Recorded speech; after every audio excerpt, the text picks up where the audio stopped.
আল্লাহ তাআলা কিয়ামতের কঠিন ময়দানে যেদিন স্বামী স্ত্রীকে চিনবে না, স্ত্রী স্বামীকে দেখে পালিয়ে যাবে, বন্ধু বন্ধুরে চিনবে না, পীর সাহেব মুরিদরে চিনবে না, মুরিদ পীর সাহেবরে চিনবে না, দলের কর্মী তার নেতারে চিনবে না, নেতা তার কর্মীরে চিনবে না, বন্ধু বন্ধুরে দেখে পালাবে। এই কঠিন মুহূর্তে সূর্যটা মাথার কাছে চলে আসবে, জমিনটা তামার জমিন হবে, আজকের জমিনের মতো নয়।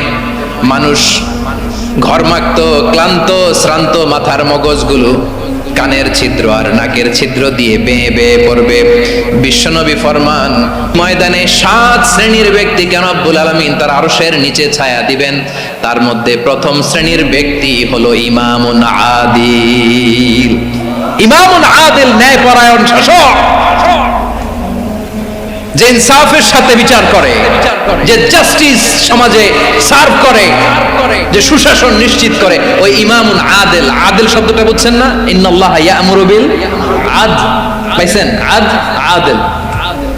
7 শ্রেণীর ব্যক্তিকে আল্লাহ তাআলা সুশীতল আরশের নিচে ছায়া দিবেন, যেদিন তার দেয়া ছায়া ছাড়া কোনো ছায়া থাকবে না। এর প্রথম হচ্ছে ইমামুন আদিল, ন্যায়পরায়ণ শাসক। চিল্লায় বলেন সুবহানাল্লাহ।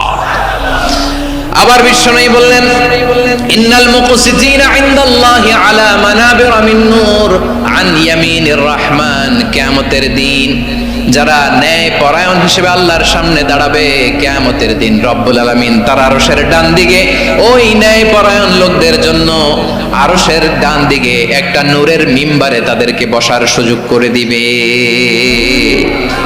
আল্লাহর আরশের ডান দিকে ন্যায়পরায়ণ লোকদের জন্য আল্লাহ তাআলা নূরের মিম্বার বানাবে।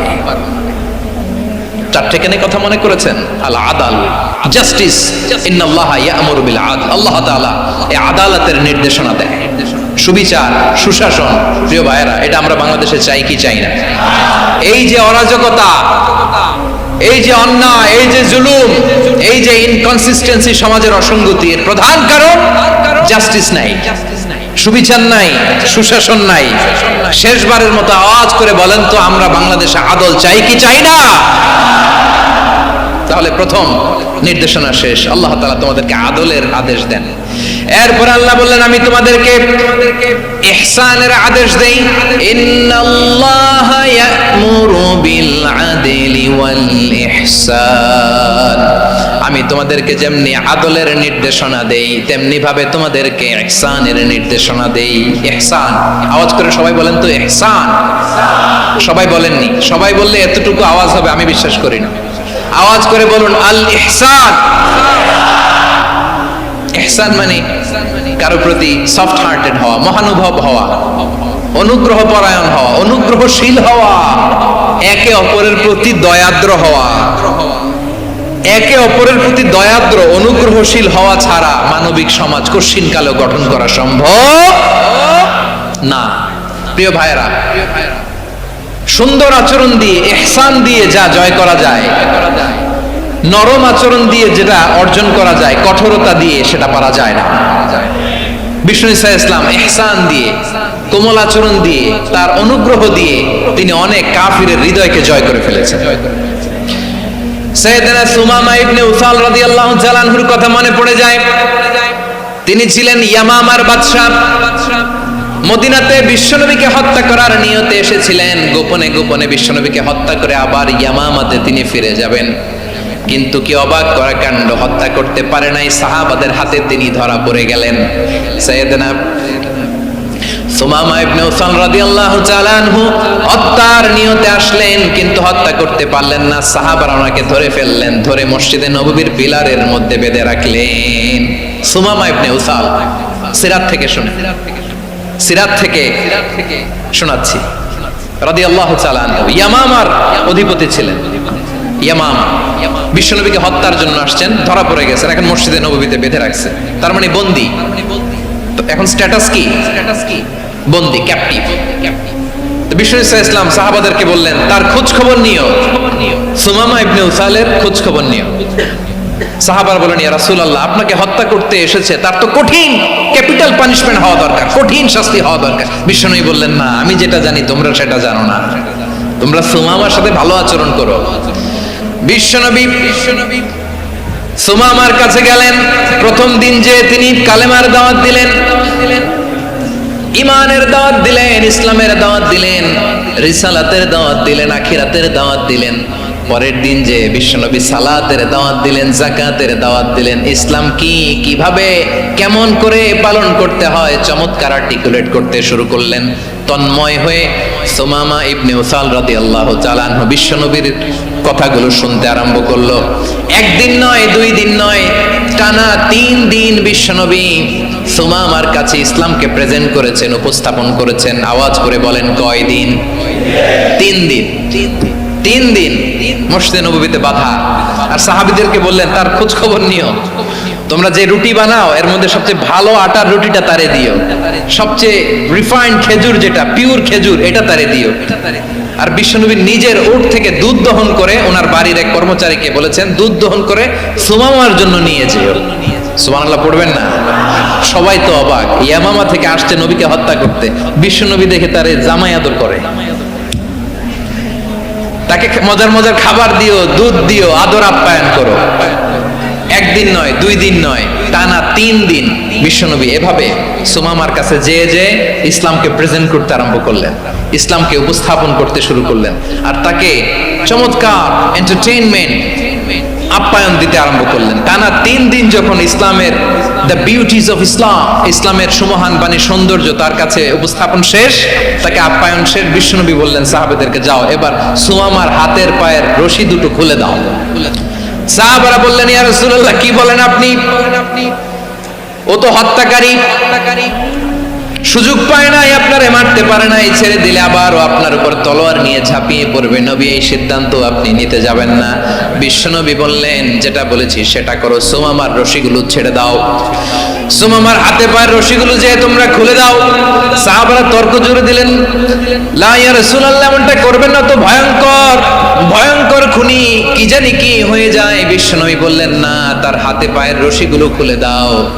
সাহাবারা বিশ্বনবীর কথা মতো তার হাতে পায়ের রশিগুলো খুলে দিল। সুমামা মুহূর্তের মধ্যে মসজিদে নববী থেকে বের হয়ে ইয়ামামায় ফিরে না যে মসজিদে নববীর পাশে একটা খেজুর বাগান ছিল, সেখানে চলে গেলেন। সেখানে একটা ছোট্ট কুয়া ছিল, কুয়ার পানি দিয়ে তিনি গোসল করলেন। সুবহানাল্লাহ পড়েন।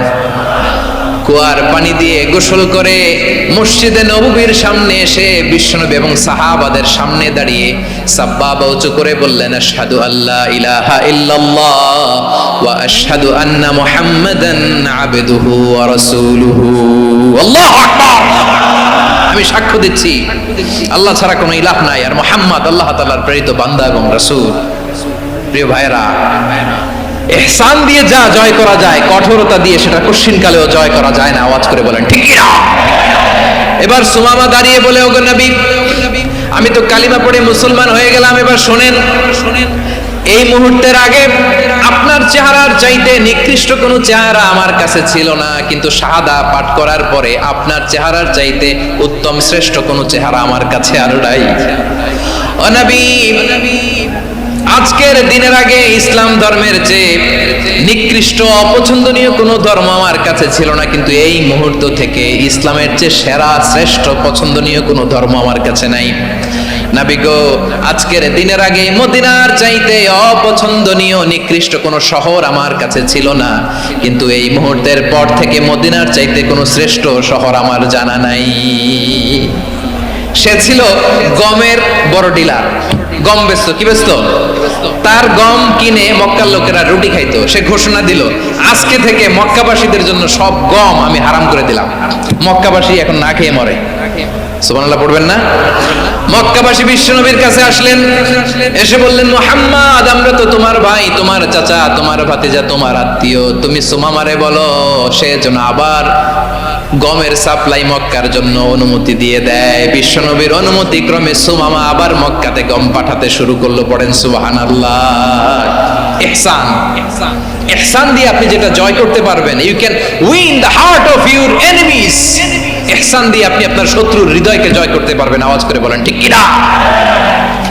এজন্য আল্লাহ বললেন ওয়া আনফিকু ফি সাবিলিল্লাহি ওয়া লা তুলকু বিআইদিকুম ইলাত তাহলুকা ওয়া আহসিনু ইন্নাল্লাহা ইউহিব্বুল মুহসিনিন। তোমরা আল্লাহর রাস্তায় দান করবে আর নিজেরা নিজেদেরকে ধ্বংসের হাতে ঠেলে দিও না। তোমরা একে অপরের প্রতি ইহসান করবে, কারণ ইহসানকারীদেরকে আল্লাহ বড্ড ভালোবাসেন। সুবহানাল্লাহ পড়েন।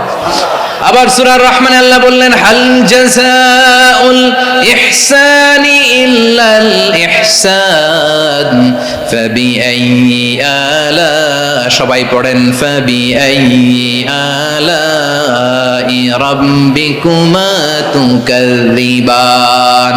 ইহসানের প্রতিদান হিসেবে ইহসানি হয়। বিশ্বনবী সুমামার প্রতি যেমন ইহসান করেছেন, সুমামাও ঠিক তেমন ইহসান ফিরিয়ে দিয়েছে। ঠিক কিনা বলেন?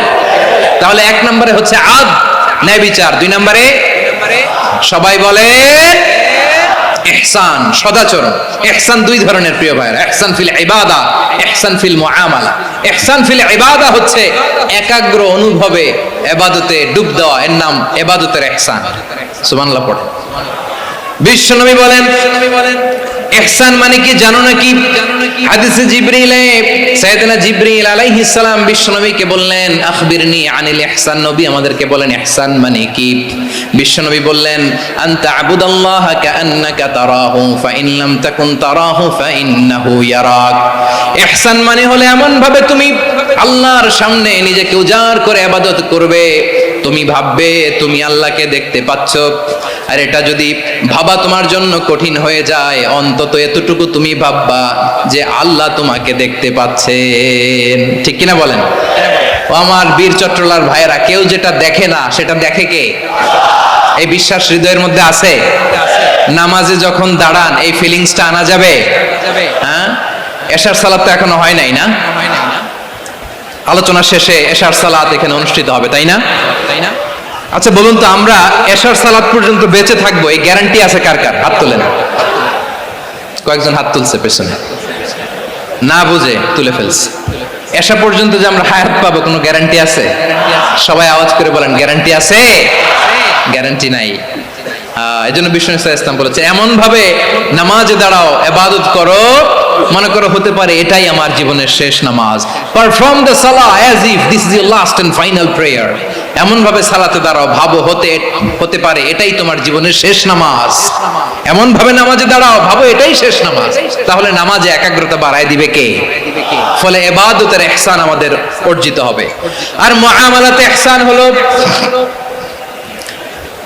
বিশ্বনবী বলেন ইন্নাল্লাহা তাবারাকা ওয়া তাআলা কাতাবাল ইহসানা আলা কুল্লি শাই ফাইদা কাতালতুম ফাআহসিনুল কিতলা ওয়া ইযা যাবাহতুম ফাআহসিনুয যাবহা ওয়ালিয়ুহিদ্দা আহাদুকুম শাফরাতাহু ওয়ালিয়ুরিহ যাবিহাতাহু। ইহসান দুই ধরনের। আওয়াজ করে বলতে হবে কয় ধরনের? সবাই বলুন আওয়াজ করে, কয় ধরনের? একটা হচ্ছে ইহসান ফিল ইবাদা, ইবাদতে ইহসান। ইবাদতে ইহসান কি? একাগ্র অনুভব দিয়ে ইবাদত করা, মন প্রাণ দিয়ে ইবাদত করা। আর মুআমালাতে ইহসান কি? সব কাজে, দৈনন্দিন কাজে, কর্মে, সামাজিক অ্যাক্টিভিটিতে কোমলতা প্রদর্শন করা, অনুগ্রহের সাথে সবকিছু করা। আল্লাহ তাআলা ইন্নাল্লাহা তাবারাকা ওয়া তাআলা কাতাবাল ইহসানা আলা কুল্লি শাই, তিনি সব কিছুর ব্যাপারে ইহসানকে আবশ্যক করেছেন। সবকিছুতে মুমিনের সব কাজে ইহসানের পরশ থাকবে। ওয়া ইযা কাতালতুম ফাহসিনুল কিতলা, বিষ্ণুই বলেন তুমি যখন কাউকে হত্যা করো ইহসানের সাথে করো। সুবহানাল্লাহ পড়বেন না? যখন হত্যা করো তখনও ইহসানের সাথে। আচ্ছা হত্যা করবো আবার ইহসান আসবে করতে করে, তো মেরেই ফেলবো আমি। আল্লাহ, ও ভাই একজন খুন করেছে, খুনি, রাষ্ট্রীয় আইনে তার শাস্তি হয়েছে ডেথ পেনাল্টি, মৃত্যুদণ্ড।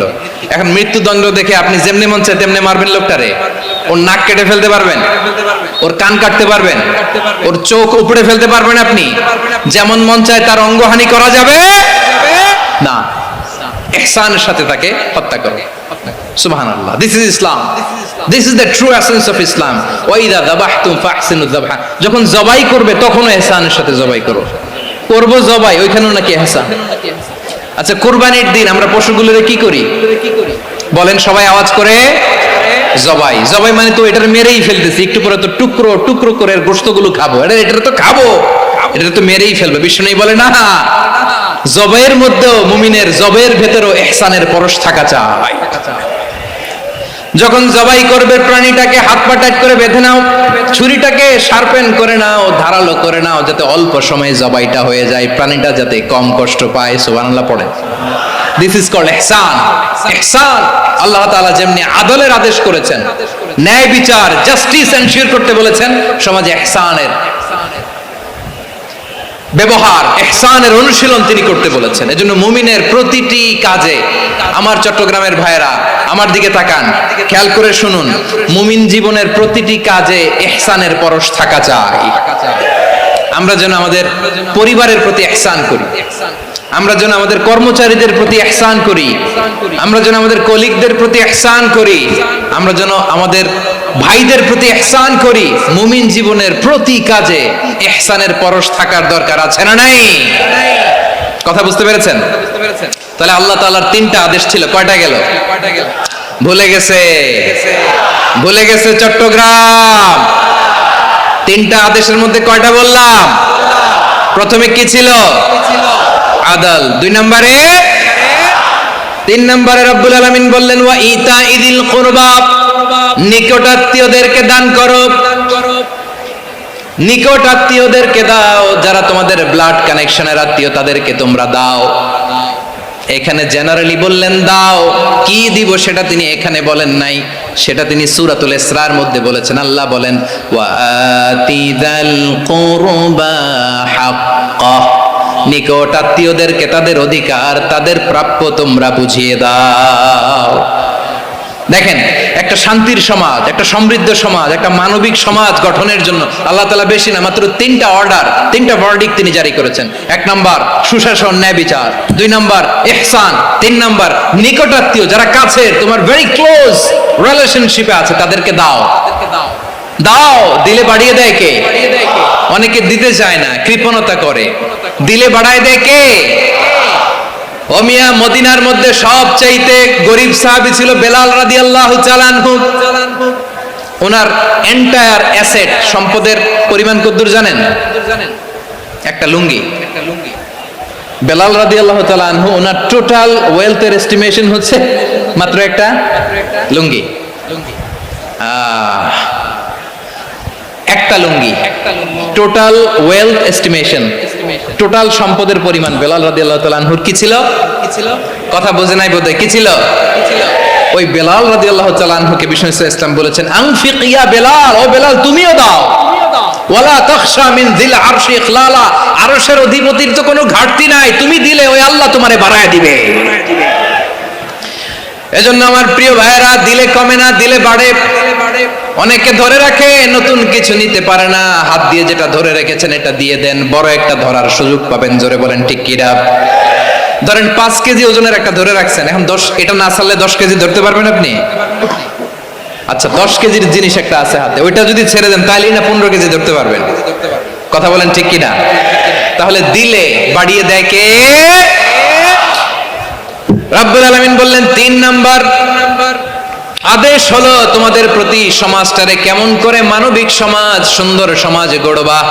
3 নাম্বার আদেশ হলো ওয়া আতিদাল কুরবা হাক্কা, নিকটাত্মীয়দেরকে তাদের প্রাপ্য বুঝিয়ে দাও। এই নিকটাত্মীয়দেরকে তাদের অধিকার বুঝিয়ে দেওয়া, প্রাপ্য বুঝিয়ে দেওয়াতে আমাদের গাফলতি আছে না নাই? চট্টগ্রামে নাই? মাশাআল্লাহ আছে, আছে। অনেকে দেখবেন অনেক আল্লাহওয়ালা তাহাজ্জুদ গুজার, সেজদা দিতে দিতে কপালে কালো দাগ ফেলে দিছে, সে তার বোনের হকটা আদায় করে নাই। আছে না নাই? হ্যাঁ, এখানেও আছে। সর্বনাশ। অনেক বড় হাজী সাহেব, বিশাল লম্বা দাড়ি, ছেলেরে সব দিয়ে দিছে, মেয়েরে কিছু দেয় নাই, মেয়ের হক আদায় করে নাই। আছে না নাই? এই হাজী সাহেবেরা, এই আল্লাহওয়ালারা কিয়ামতের ময়দানে আটকে যাবে। আপনি অন্যের অধিকার নষ্ট করেছেন, তাদের রাইটস কে ভায়োলেট করেছেন। এজন্য আল্লাহ তাআলা বলেন, কারো অধিকার যদি কেউ নষ্ট করে, ওই সমাজটা মানবিক সমাজ কঠিনকালেও হতে পারে না। এজন্য 3 নম্বর আল্লাহ বললেন ওয়া ইতাইদিল কুরবা, নিকটাত্মীয়দেরকে দাও। কি দিবা? তাদের অধিকার দিয়ে দাও, বোনের অধিকার বুঝিয়ে দাও। মেয়ের অধিকার বুঝিয়ে দাও, ফুফুর অধিকার বুঝিয়ে দাও। দেখবেন অনেক মায়েরা ছেলের পাতে মুরগির রান দেয়, মেয়ের পাতে দেয় মুরগির ঠ্যাং। এরকম আছে না নাই? ছেলেরা কি দেয় মুরগির, মেয়ের পাতে কি দেয়? তো মেয়ের কি মুরগির রান খেতে মনে চায় না? মনে চায় না? এমনটা করা যাবে না। নিকটাত্মীয়দেরকে অধিকার দিয়ে দাও, নিকটাত্মীয়ের সাথে সুসম্পর্ক রাখো। আদেশটা কার? এজন্য প্রিয় ভাইরা, জীবনে যদি বারাকা অর্জন করতে চান, নিকটাত্মীয়দের সাথে সুসম্পর্ক রাখতে হবে, তাদের জন্য উপহার পাঠাতে হবে। বিশ্বনবী বলেন, লা ইয়াদখুলুল জান্নাতা কাতে, যে ব্যক্তি আত্মীয়তার সম্পর্ককে ছিন্ন করে দেয়, সে কশিন কালেও আল্লাহর জান্নাতে ঢুকবে না। আপনি কি এটারে সহজ হাদিস মনে করছেন? এটা সহজ কথা। আপনি ভাবছেন আপনার নামাজ আপনার বাঁচাতে পারবে, আপনার রোজা বাঁচাতে পারবে, আপনার তাহাজ্জুদ আপনারে বাঁচাতে পারবে? অধিকার নষ্ট করলে কিছুই আপনারে বাঁচাতে পারবে না। এজন্য নিকট আত্মীয়দেরকে দিতে হবে বেশি বেশি। বিশ্বনবী বলেন, ইন্না সাদাকাতা আলাল মিসকিনি সাদাকা ওয়া আলা যির রাহিমি ইসনাতান সাদাকাতুন ওয়া সিলা। মিসকিন রে দান করলে শুধু দানের সওয়াব হয়, নিকট আত্মীয়কে দান করলে দুইটার সওয়াব হয়, সাদাকার সওয়াব হয়, আবার আত্মীয়তার বন্ধন অটুট রাখার সওয়াব হয়ে যায়। আবার বিশ্বনবী বললেন, মান সাররাহু আইয়ুবসাতা লাহু ফি রিজকিহি ওয়া ইউনসা লাহু ফি আসারিহি ফালইয়াসিল রাহিমা। যে ব্যক্তি তার রিজিকের প্রশস্ততা চায় আর হায়াতে বরকত চায়, সে যেন তার আত্মীয়ের সাথে সুসম্পর্ক রাখে। আমার প্রিয় চট্টলার ভাইয়েরা, আমাদের রিজিক বাড়ুক, এটা আমরা চাই কি চাই না? সবাই চান? হ্যাঁ, আমাদের রিজিকে প্রশস্ততা আসুক, চাই কি চাই না? আমাদের হায়াতে বরকত আসুক, আমরা চাই কি চাই না? এই দুইটা যদি চান, তাহলে নিকট আত্মীয়দের সাথে সুসম্পর্ক রাখবেন। পারবেন? তাহলে সমাজটারে মানবিক সমাজ বানায় দিবে কে? তিনটা আদেশ চলে গেল। কয়টা? আওয়াজ করে বলেন। এক নম্বরে কি ছিল? দুই নম্বরে, তিন নম্বরে নিকট আত্মীয়দেরকে দান। আপনাদেরকে আরো শোনার আগ্রহ আছে? আপনাদের মনোযোগ আছে না গেছে? কষ্ট হচ্ছে না? মাশাআল্লাহ, মাশাআল্লাহ। তাকবীর পড়ুন, লিল্লাহি তাকবীর।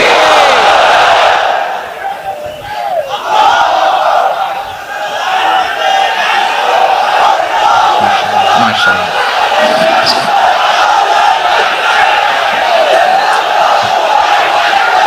আমার প্রিয় ভাইয়েরা, আল্লাহ তাআলা তিনটা জিনিসের যেমনি আদেশ করেছেন, অনুরূপভাবে তিনটা বিষয় তিনি বারণ করেছেন, নিষেধ করেছেন। ওগুলোর কাছেও যাওয়া যাবে। শুনবেন।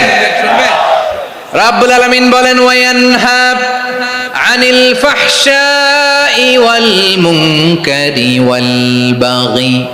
আমি যেমনি তিনটি বিষয়ে আদেশ করলাম, অনুরূপভাবে তিনটি বিষয়ে বারণ করলাম, নিষেধ করলাম। আমার এক নাম্বার নিষেধাজ্ঞা হলো অশ্লীলতার প্রতি। ফাহশা, ওয়ায়ানহা আনিল ফাহশা। আল্লাহ তাআলা অশ্লীলতাকে নিষেধ করেছেন। কোন জিনিসকে? সবাই বলুন, কোন জিনিসকে?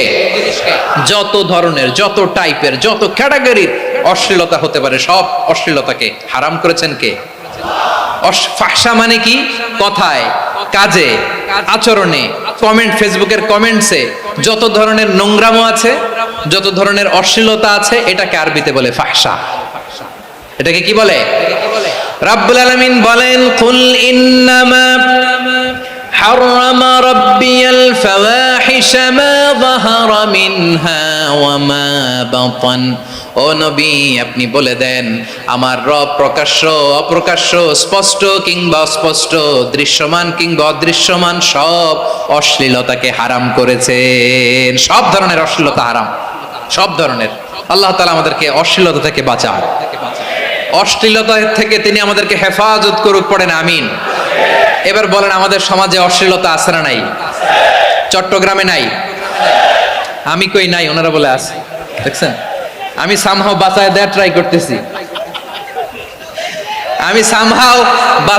ট্রাই করতেছি, ওনারা বলে আছে।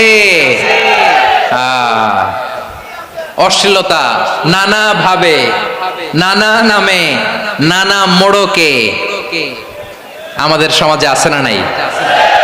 সংস্কৃতির নামে, ফ্যাশনের নামে, বিনোদনের নামে উপন্যাসের নামে, কনসার্টের নামে অশ্লীলতা আছে না নাই? আপনি দেখেছেন কনসার্টগুলোর অবস্থা? এই যে আতিফ আসলাম যে আসছে আমাদের দেশে, তারপর কে কে আসছে, আমাদের তরুণ তরুণীরা, আমাদের যুবক যুবতীরা, আমাদের জেনজিরা, কি অবস্থা ওইখানে? হ্যাঁ, কি অবস্থা? কে বাঁচাবে ওদের? কে রক্ষা করবে ওদের ইমানের, ওদের চরিত্রের হেফাজতের গ্যারান্টি কে দিবে? কনসার্টের নামে অশ্লীলতা আছে না নাই? ছেলে মেয়ে একে অপরকে জড়ায় ধরতেছে, একে অপরকে চুমু খাচ্ছে প্রকাশ্যে, দিবালোকে, গণমানুষের সামনে। আল্লাহ তাআলা এই অশ্লীলতা থেকে আমাদেরকে বেঁচে থাকতে বলেছেন, বেঁচে থাকতে বলেছেন। রূপালী জগতের নামে অশ্লীলতা আছে না নাই? এই টার্মটা আপনারা জানেন না? রূপালী জগৎ কি জগৎ? আসলে কি রূপালী জগৎ না অন্ধকার জগৎ? আমার বোনেরা, আপনাদেরকে যে কি বলে তারা বুঝায়, রূপালী জগৎ শুনেই আপনি ভরকে যাবেন না। রূপালী জগতে যে নারী যত বেশি উলঙ্গ সে নাকি তত বেশি সাহসী। জানেন? বলে এটা একটা সাহসী নারী, খুব সাহসী পদক্ষেপ তার। যত বেশি শরীর থেকে কাপড় নামাতে পারবে, যত বেশি বস্ত্রহীন হয়ে নিজেকে প্রেজেন্ট করতে পারবে, সে নাকি তত বেশি সাহসী। আমার চট্টলার ভাইয়েরা, শয়তানের প্রথমে এজেন্ডা ছিল বনি আদমকে বস্ত্রহীন করা। সে আদম এবং হাওয়া আলাইহিস সালামকে নিষিদ্ধ গাছের ফল খাইয়ে তাদেরকে বস্ত্রহীন করেছে। এই জামিনেও সে আমাদেরকে বস্ত্রহীন করতে চাইবে। এই রূপালী জগতের নামে তারা এটা করে। আমার প্রিয় বোনেরা, আপনি জানেন না আপনার দাম কত? ওরা আপনাদেরকে বিজ্ঞাপনের সস্তা পণ্য বানাতে চায়। ওরা আপনাদেরকে ওদের ভোগের লিপসার টুলস বানাতে চায়। ওরা আপনাদেরকে দিয়ে ওদের খায়েশ পূরণ করতে চায়। এটা আপনাদের জন্য মোটেও ডিগনিটি নয়, এটা আপনাদের জন্য সম্মান নয়। আপনার সম্মান শালীনতায়, আপনার সম্মান হেজাবে, আপনার সম্মান ভদ্রতায়, আপনার সম্মান আপনার ডিসেন্ট পোশাকে। পোশাক বলে দেয় এই নারীটা ভদ্র না অভদ্র। পোশাক বলে দেয় এই মেয়েটা কোন ঘরের মেয়ে। আওয়াজ করে বলেন ঠিক কিনা? আপনি জানেন না আপনারা সস্তা পণ্য বানায়, ভোগের পণ্য, বিলবোর্ডে আপনাকে উলঙ্গ করে উপস্থাপন করে। এই অশ্লীলতার সাথে ইসলামের কোনো সম্পর্ক। এজন্য আল্লাহ বলেন, আমি অশ্লীলতাকে হারাম করেছি। অশ্লীলতাকে হারাম করার প্রথম কারণ হলো এর মাধ্যমে মানবতাকে অপমানিত করা হয়। কারণ মানুষের সম্মান মানুষের পোশাকে। মানুষ যখন পোশাকহীন হয়ে যায়, বস্ত্রহীন হয়ে যায়, তার সম্মান কমে যায়। ঠিক কিনা? অশ্লীলতাকে হারাম করার প্রথম কারণ হচ্ছে মানুষ মানুষকে অপমান করে। একটা নারী, সে তো সম্মানিত, নারী যে কত সম্মানিত নারীর এটা বুঝেই নাই। বিশ্বনবী বলেন, আর দুনিয়া কুল্লুহা মাতা ওয়া খায়রু মাতা'আদ দুনিয়া আল মারআতুস সালিহা। আমার বোনেরা, 5টা প্যান্ডেলে আপনারা এলইডিতে আমার আলোচনা শুনছেন, আমি জানি। আপনাদের এই গর্ভ যে কত দামি আপনি জানেন না। আপনার পেট থেকেই আসবে আগামী দিনের সালাহুদ্দিন আল আইয়ুবী। আপনার পেট থেকেই আসবে অনাগত দিনের ইমাম মাহদী আল মুনতাযর। আপনার পেট থেকেই আসবে অনাগত দিনের ফয়সাল, ওয়াসিম, মুগ্ধ, আবু সাইদের মতো বীর যোদ্ধা।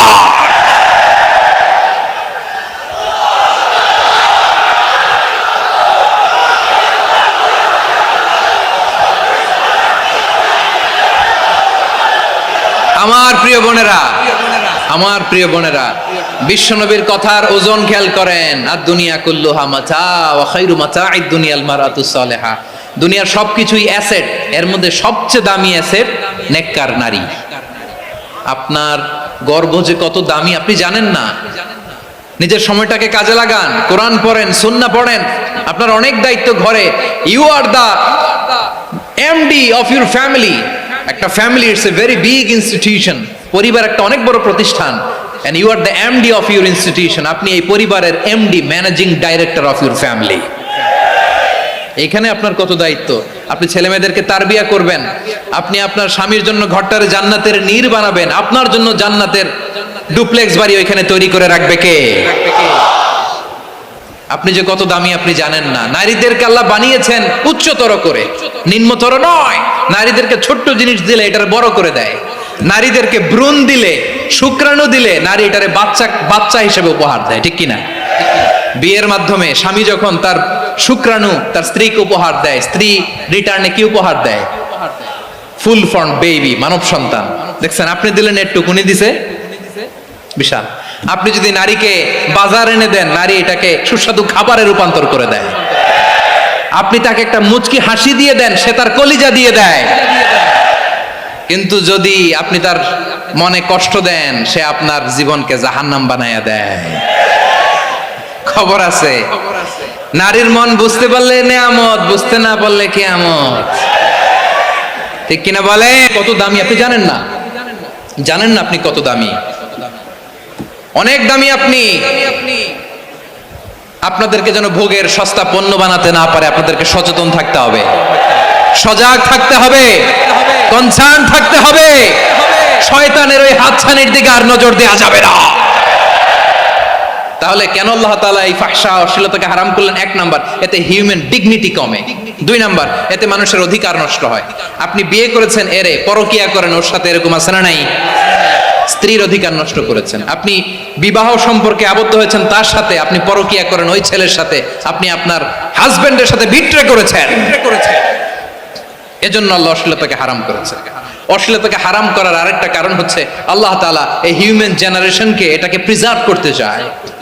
হিফজুন নাসল, এটা মাকাসিদুশ শরিয়ার অনেক গুরুত্বপূর্ণ একটা মাকাসিদ, অনেক গুরুত্বপূর্ণ। আপনার নাসল, আপনার জেনারেশনকে সংরক্ষণ করা। এই যে আসতেছে ফেব্রুয়ারি, কত ফেব্রুয়ারি জানো? এটা কি বিশ্ব ভালোবাসা দিবস? হ্যাঁ, কি দিবস? এই বিশ্ব ভালোবাসা দিবসের সাথে মুসলমানদের কোনো সম্পর্ক নাই। আমার প্রিয় ভাইরা, এই যে আপনি অবৈধ সম্পর্কে জড়ালেন, কেন আল্লাহ অশ্লীলতাকে হারাম করেছে দেখেন। বলতেছিলাম যে এটা আপনার নাসল, আপনার জেনারেশন, আপনার লিনিয়েজ, আপনার বংশকে প্রিজার্ভ করা। কে কার বাবা, কে কার মা, বাবা মা জানা, প্রজন্মকে প্রিজার্ভ করা, এটা ইসলাম ওয়াজিব করে দিয়েছে। এই যে অবৈধ সম্পর্কের কারণে, বিশ্ব বেহায়া দিবসের কারণে, এগুলোর আউটকাম, আউটপুট হিসেবে মাঝে মাঝে এই ঢাকা মেডিকেলের ডাস্টবিনে নবজাতকের বাচ্চার কান্নার আওয়াজ শুনতে পাওয়া যায়। চট্টগ্রাম মেডিকেলের ডাস্টবিনে নবজাতকের কান্না শুনতে পাওয়া যায়। বীর চট্টলার মুসলমানেরা বুঝতে পারলে আওয়াজ করে বলেন, এই যে চট্টগ্রাম মেডিকেলে যে নবজাতকটা পাওয়া গেল, ওর বাবাকে আমাকে বলেন, ওর বাবাকে, ওর মাকে, ও কোন ফ্যামিলির সন্তান কেউ জানে? আপনি হিউম্যান ডিগনিটিকে অপমান করেছেন না? আপনি তার ভবিষ্যৎকে অন্ধকার করেছেন না? আপনি তার লিনিয়েজকে প্রশ্নবিদ্ধ করে দিয়েছেন না? এই জন্য আল্লাহ তাআলা অশ্লীলতাকে আমাদের জন্য হারাম করে দিয়েছেন। পড়েন সুবহানাল্লাহ। এই জন্য রাব্বুল আলামিন বলেন, কুল ইন্নামা حرم ربي الفواحش ما ظهر منها وما بطن। প্রকাশ্য অপ্রকাশ্য সব অশ্লীলতাকে হারাম ঘোষণা করে দিয়েছে কে? আবার দুনিয়ার বুকে যারা অশ্লীলতার প্রসার করে তাদের জন্য শাস্তি মজুদ রেখেছে কে? রব্বুল আলামিন বলেন, ইন্নাল্লাযীনা ইউহিব্বুনা আন তাশিআল ফাহিশাতু ফিল্লাযীনা আমানু লাহুম আযাবুন আলীমুন ফিদ দুনিয়া ওয়াল আখিরাতি ওয়াল্লাহু ইয়ালামু ওয়া আনতুম লা তা'লামুন। নিশ্চয়ই যারা বিশ্বাসীদের মাঝে অশ্লীলতার প্রচার প্রসার করতে চায় তাদের জন্য আমি মর্মন্তুদ শাস্তি প্রস্তুত করে রেখেছি, দুনিয়াতেও রেখেছি, আখিরাতেও রেখেছি। ঘোষণাটা কার? যারাই নাটকের নামে, সিনেমার নামে, রূপালী জগতের নামে, মুভির নামে, ওটিটি প্ল্যাটফর্মের নামে আমার সমাজে অশ্লীলতা ছড়াতে চায় তাদের জন্য কঠিন মর্মন্তুদ শাস্তি মজুদ রেখে দিয়েছে কে? ও আমার বোনেরা, এখনো আপনি জাগবেন না? এখনো আপনার চিন্তার দুয়ারে এখনো নাড়া পড়ে নাই? ওরা আপনাকে উলঙ্গ বানাতে চায়, ওরা আপনাকে আইটেম গার্ল বানাতে চায়। এজন্য ইসলাম অশ্লীলতাকে হারাম করেছে। হারাম। ইসলাম বলেছে যোজন যোজন দূরে থাকো, ওরা বলে না কাছে আসো, কাছে আসার গল্প, ক্লোজ আপ ওয়ান, কাছে আসার গল্প আছে না নাই? চট্টগ্রামে তো এগুলো নাই মাশাআল্লাহ। হ্যাঁ, এখানেও আছে ক্লোজ আপ ওয়ান, কাছে আসার গল্প। আল্লাহ বলেন ওয়ালা তাকরাবুজ জিনা, কাছেও এসো না, জিনা থেকে যোজন যোজন কিলো দূরে থাকো। ওরা বলে কাছে আসার গল্প। আমার বীর চট্টলার ভাইয়েরা, কাছে আসতে হলে আমরা কোরআনের কাছে আসব, কাছে আসতে হলে নবীর কাছে আসব, কাছে আসার গল্প হবে আমার রবের কাছে আসার গল্প। চিল্লায় বলো ঠিক কিনা?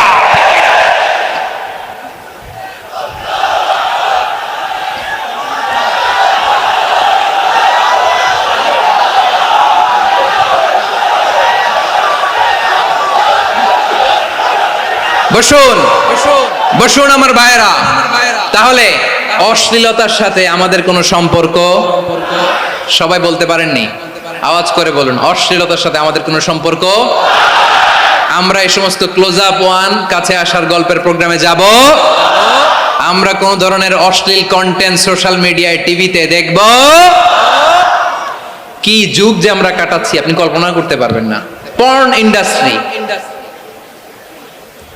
নারী পুরুষের বস্ত্রহীন যুগল দৃশ্য, এটাকে দিয়ে ওরা কোটি ডলারের ইন্ডাস্ট্রি বানিয়েছে। পুরো মানব ইতিহাসে এরকম জঘন্য সময় মানব ইতিহাস পার করে নাই। পর্ন এটা ইন্ডাস্ট্রি হয়ে গেছে। আমাদের এই যুবকগুলো, জেনজিগুলো, ওদের চরিত্র বাঁচাবে কি করে?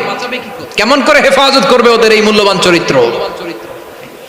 আমার প্রিয় ভাইরা, এই অশ্লীলতার দ্য লেটেস্ট ভার্সন হচ্ছে LGBTQ, শরীফ থেকে শরীফা। শুনছেন আপনারা? দেখতে পুরুষ, আসলেই পুরুষ, সুস্থ একজন পুরুষ, 4 সন্তানের বাবা, বলে আমি মনে মনে নারী। দেখতে নারী, সুস্থ নারী, আসলেই সে দিব্যি একজন নারী, বলে আমি মনে মনে পুরুষ। সবচেয়ে ভয়ঙ্কর অশ্লীলতার সবচাইতে লেটেস্ট ভার্সন হচ্ছে এই ট্রান্সজেন্ডারিজম।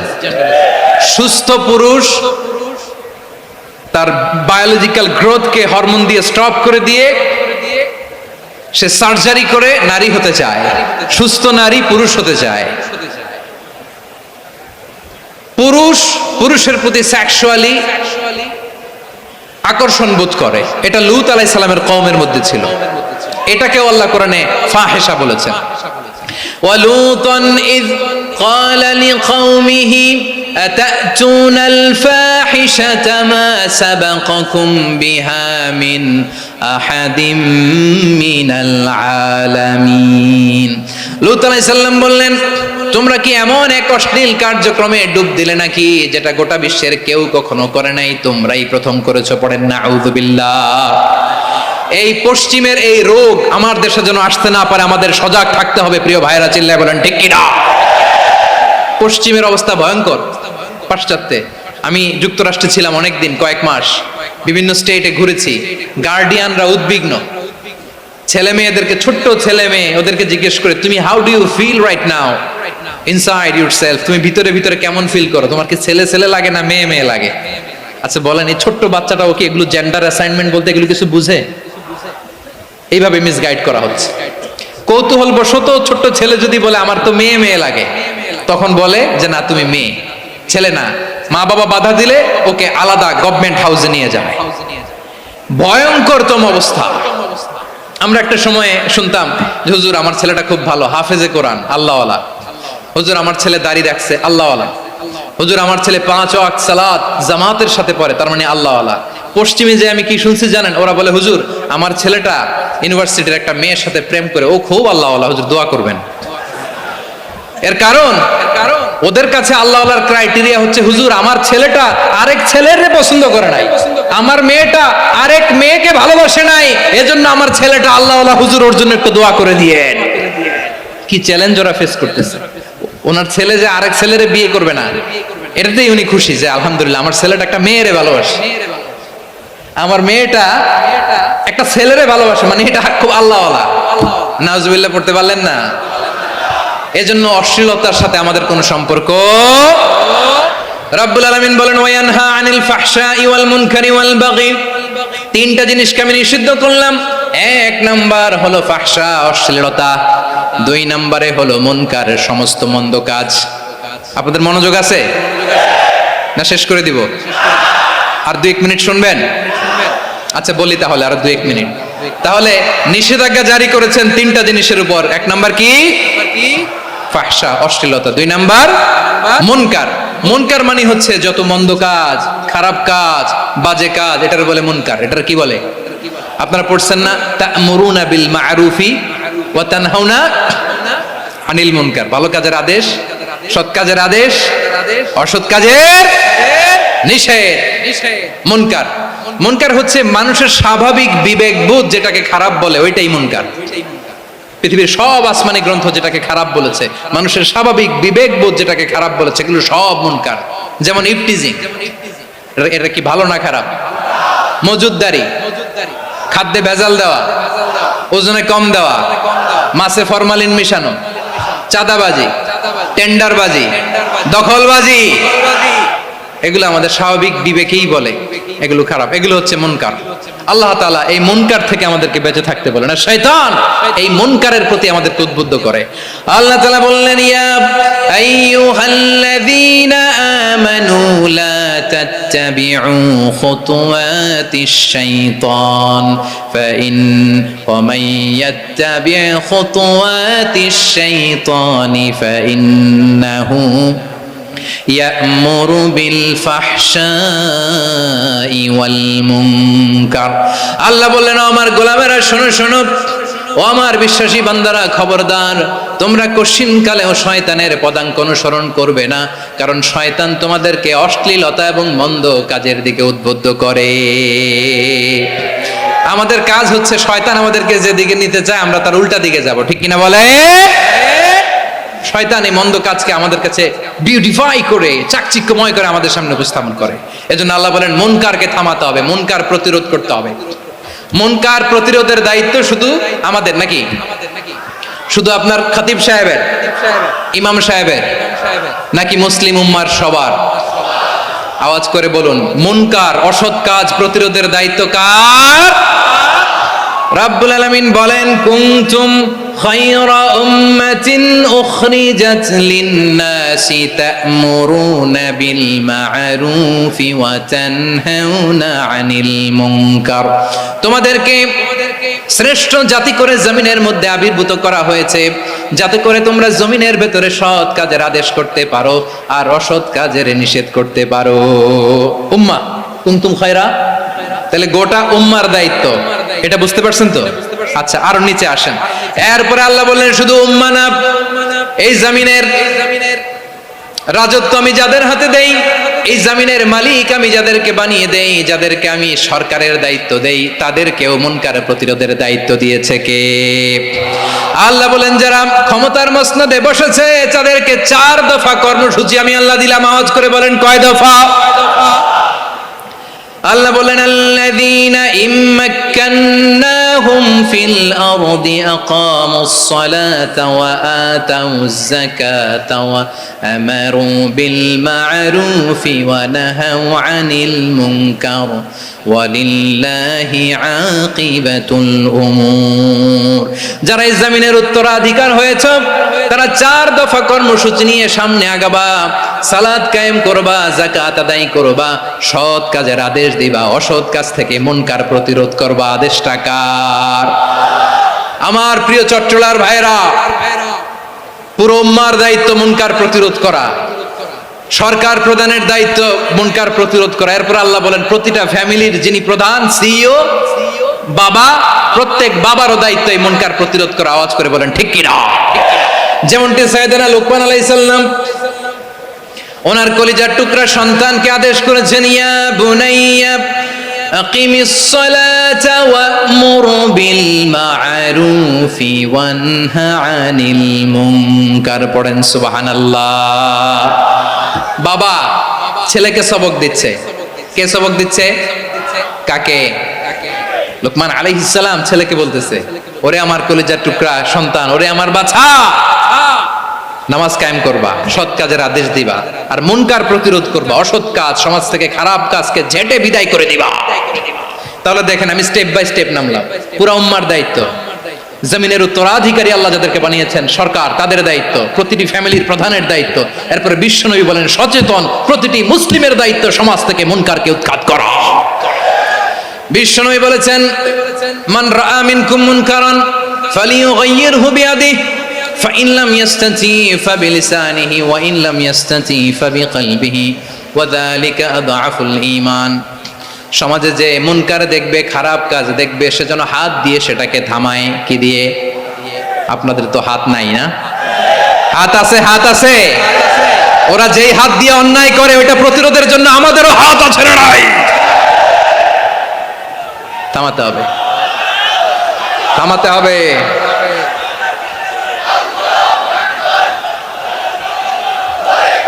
বসুন আমার প্রিয় ভাইরা, ওরা ওদের যে হাত দিয়ে টেন্ডারবাজি করে, চাঁদাবাজি করে, ইফটিজিং করে, দখলবাজি করে, যে হাত দিয়ে, ওই মুনকার থামায় দেওয়ার জন্য আল্লাহর দেয়া আমাদেরও দুটি হাত আছে না নাই? আমাদেরও হাত আছে, থামাইতে হবে, থামাইতে হবে, হিম্মত করতে হবে। আমার প্রিয় ভাইরা, না থামালে আমরাই ডুববো শেষমেশ। আমাদের বাঁচার জন্য হলেও থামাইতে হবে। রব্বুল আলামিন বলেন ওয়াত্তাকু ফিতনাতাল লা তুসিবান্নাল্লাযীনা যালামু মিনকুম খাসসা।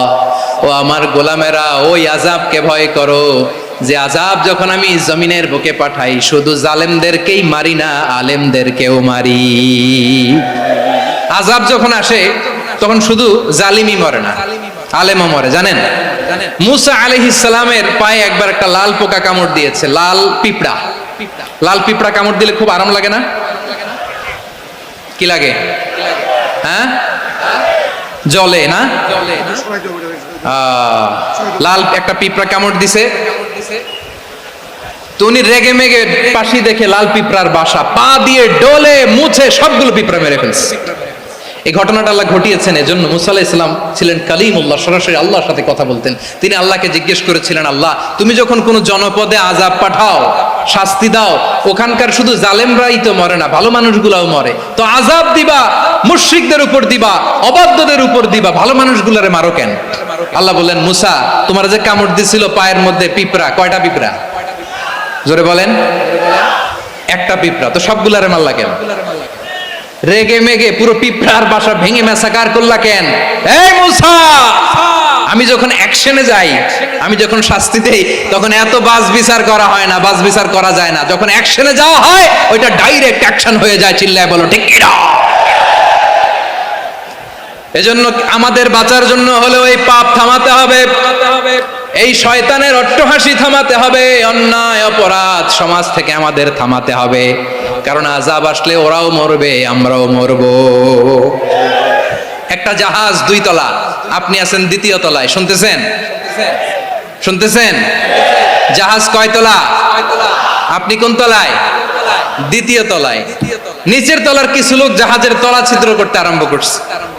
কি ছিদ্র করতেছে? আচ্ছা, জাহাজের তলা ছিদ্র করলে তলা দিয়ে কি ঢুকে? এখন আপনি যদি বলেন আমার কি, আমি তো 2 তলায়, আমার কি, আমি তো সেফ, আমি তো সেফ জোন, আমি তো ভালো আছি, আমি তো ভালো আছি, ওরা ছিদ্র করে ওরা মরবে। আসলে কি শুধু ওরা মরবে? নাকি তলা ফুটো হলে ভিতরে পানি ঢুকলে আপনারও শরীর সমাধি হবে? তলা দিয়ে যখন পানি ঢুকবে, জাহাজ ঢুকলে আপনিও মরবেন। এজন্য নিজে মরার আগে ওই পাগলগুলোর নিচতলায় যে থামাতে হবে। চিল্লায় বলেন ঠিক কি না? এজন্য আল্লাহ বললেন মুনকার প্রতিরোধের দায়িত্ব সমাজের টপ টু বটম সবার। পুরো আম্মার দায়িত্ব, সরকার প্রধানের দায়িত্ব, প্রতিটি ফ্যামিলির প্রধান বাবার দায়িত্ব। বিশ্বনবী বললেন প্রতিটি সচেতন মুসলিমের দায়িত্ব। এজন্য মুনকার প্রতিরোধ করার দরকার আছে না নাই? সমাজে এই যে ইফটিজিং হয়, আপনার বোনের বয়সী একটা মেয়েকে কিছু বকাটে টিটকারি করে, এই বলে সেই বলে, নোংরা কথা বলে, রাস্তায় দেখেও আপনি পাশ দিয়ে না দেখার মতো চলে যান কেন? আপনি দাঁড়ান না কেন? আপনি দাঁড়ালেই তো থেমে যাবে, কারণ সত্যের যে শক্তি তার সামনে মিথ্যা মুখ থুবড়ে পড়ে। আপনার সামনেও কিছুই না, নাথিং। আপনি দাঁড়ান, ওকে প্রশ্ন করেন যে আমার বোনকে তুমি ডিস্টার্ব করো কেন? আপনাকে দেখে আরো 5 জন দাঁড়াবে, 5 জনকে দেখে আরো 10 জন দাঁড়াবে। আমাদের নীরবতা আর আমাদের নিশ্চুপ থাকাই জালিমদেরকে আরো শক্তিশালী জালিম বানিয়েছে। এজন্য মুনকার প্রতিরোধের দায়িত্ব আমাদের সবার। টেন্ডারবাজি, চাঁদাবাজি, দুর্নীতি, অপরাধ, দখলদারিত্ব, মজুদদারি, এগুলো সব কিছু একসাথে প্রতিরোধ করতে হবে, ঠিক কিনা বলেন? একটা মানবিক সমাজ যদি চাই, প্রতিরোধ করতে হবে। প্রিয় ভাইয়েরা, আল্লাহর শপথ নিয়ে বলি, এই নাসিহাতগুলো সবার জন্য, সব দলের জন্য, সব মতের মানুষের জন্য। আমরা কোনো দলের প্রতি মানুষকে ডাকি না, আমরা ডাকি ইসলামের দিকে। সব দলের, সব মতের, সব মানুষদেরকে আমরা আহ্বান জানাই, আসুন আমরা একটা সুন্দর সমাজ বিনির্মাণ করি। এই যে নতুন বাংলাদেশের এক সুযোগ এসেছে, আর জীবনে হয়তো আসবে না, সামনের 100 বছরে এই সময় আসবে না।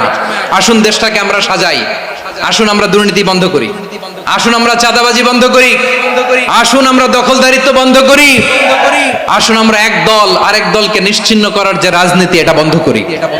সব দলের প্রতি আমার আহ্বান। আমি কিছুদিন আগে একটা নিউজ দেখলাম, ওই যে লন্ডনে বসে জনাব তারেক রহমান সাহেবকে আমি ধন্যবাদ দিতে চাই, উনি সংবাদ শোনা মাত্রই ওনার দলের অনেক চাঁদাবাজকে উনি বহিষ্কার করেছে। I do appreciate. প্রতিটি দলের এরকম ইনিশিয়েটিভ নেওয়ার দরকার আছে না নাই?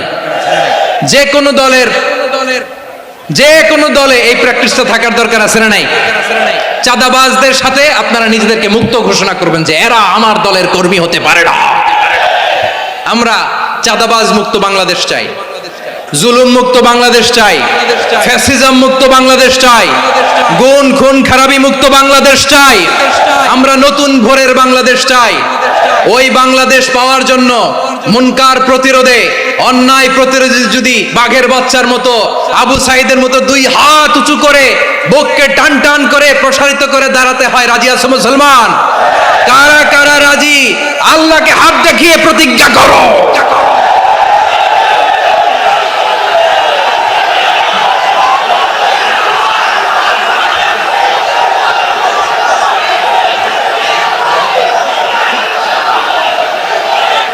আমার প্রিয় ভাইয়েরা, বসুন বসুন আমার ভাইয়েরা।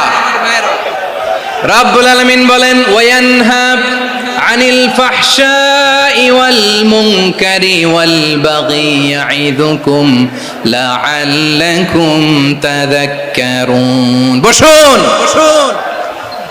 আল্লাহ বললেন, আমি অশ্লীলতাকে নিষেধ করি, আমি সব ধরনের মন্দ কাজকে নিষিদ্ধ করি, সব শেষে আমি সীমা লঙ্ঘনকে তোমাদের জন্য নিষিদ্ধ করি। আলোচনা মনে আছে তো? না ভুলে গেছেন? নিষিদ্ধ করেছেন কয়টা জিনিস?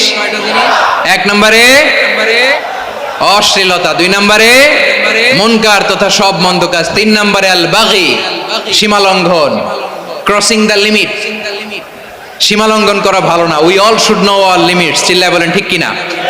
একই আয়াতে আল্লাহ বললেন, কুল ইন্নামা হারামা রাব্বিয়াল ফাওয়াহিশা মা যাহারা মিনহা ওয়া মা বাতানা ওয়াল ইসমা ওয়াল বাগিয়া বিগাইরিল হক। অন্যায় ভাবে যে অবাধ্য হয়, যে সীমা লঙ্ঘন করে, তাদেরকেও আমি এটা হারাম করে দিলাম। সীমা লঙ্ঘন করা হারাম, সীমা লঙ্ঘন করা হারাম। আল্লাহ বারবার আমাদেরকে ওয়ার্নিং দেয়। যখন আমরা থামি না তখন আল্লাহ ধরে, আর যখন ধরে তখন ছাড়ে না। ধরে না, ধরলে আল্লাহ। ফেরাউনকে কিন্তু হুট করে ধরে নাই, আপনারা জানেন 9 বার ওয়ার্নিং দিয়েছে। ফেরাউনকে আল্লাহ তাআলা ওয়ার্নিং দিয়েছিল কয়বার? বীর চট্টলার বীর সেনানীরা আওয়াজ করে বলেন, ফেরাউনকে ধরার আগে ওয়ার্নিং দেওয়া হয়েছিল কয়টা? রাব্বুল আলামিন বলেন, ওয়ালাকাদ আতাইনা মূসা 9 আয়াতিন বাইয়িনাত। 9টা মুআজিজা দেখিয়েছি। 1 2 3 বারবার এইভাবে রিমাইন্ডার, ওইভাবে রিমাইন্ডার, এইভাবে নাসিহাত, ওইভাবে দাওয়া। ফাকুলা লাহু কাওলান লাইয়িনা, নরম করে বলো, সফট করে বলো, যত ওয়ে হতে পারে দাওয়া মেথডোলজি। মূসা আলাইহিস সালামের সব অ্যাপ্লাই শেষ। 10ম বারে যে আল্লাহ ধরছে, 10ম বারে যে ধরেছে। এজন্য আল্লাহ বলেন, আমি সীমা লঙ্ঘনকে পছন্দ করি না।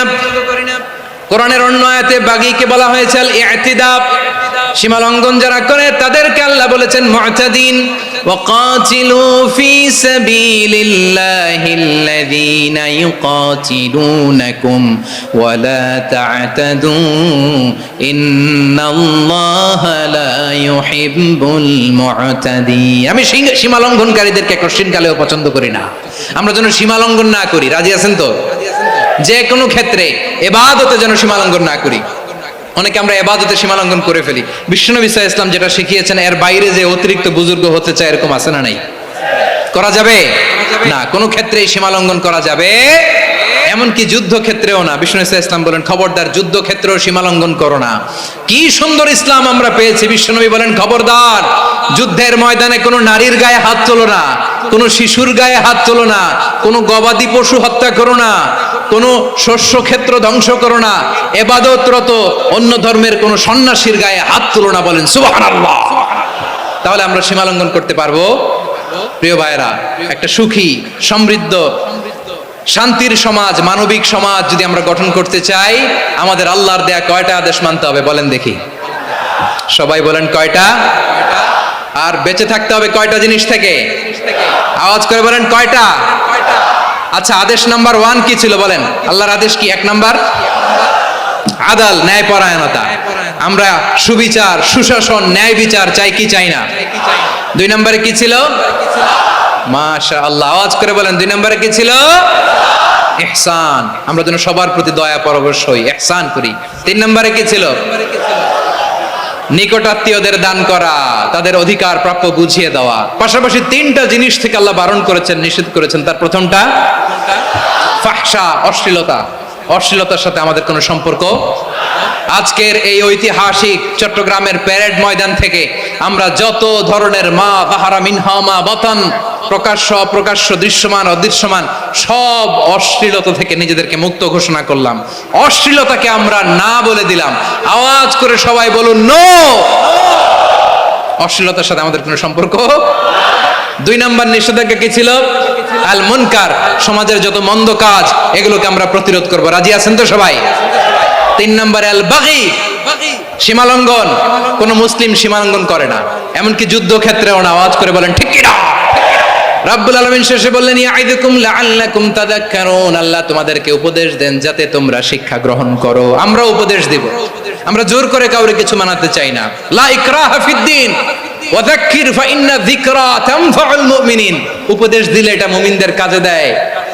লাস্তা আলাইহিম বিমুসাইতির ইন্নামা আনতা মুযাক্কির। নবী হে, আপনি রিমাইন্ডার দাতা, আপনি উপদেশ দিবেন। আমরাও বিশ্বনবীর এই হাদিসগুলো থেকে, কোরআনের আয়াত থেকে রিমাইন্ডার, এই কথামালা বাণীবাহক হিসেবে এই বাণীগুলো আপনাদের সাথে কাছে পৌঁছে দিলাম। আমরা আল্লাহ তাআলার কাছে প্রার্থনা করি, আল্লাহ আমরা যেন আদল দিয়ে আমাদের সমাজকে গঠন করতে পারি। আল্লাহ আমরা যেন ইহসান করতে পারি, আমরা যেন নিকটাত্মীয়দের দান করতে পারি। আল্লাহ যত ধরনের অশ্লীলতা, অনাচার, মন্দ কাজ, সীমালঙ্ঘন, অবাধ্যতা থেকে যেন আমরা বেঁচে থাকতে পারি। আল্লাহ তাআলা আমাদের সবাইকে কথাগুলো বোঝার ও আমল করার তৌফিক দান করুক। হাযা মা ইনদি ওয়াল ইলমু ইনদাল্লাহ আলাইহি তাওয়াক্কালতু ওয়া ইলাইহি উনীব। প্রিয় ভাইরা, আমি আপনাদের সবার জন্য দোয়া করি, আপনারাও আমার জন্য দোয়া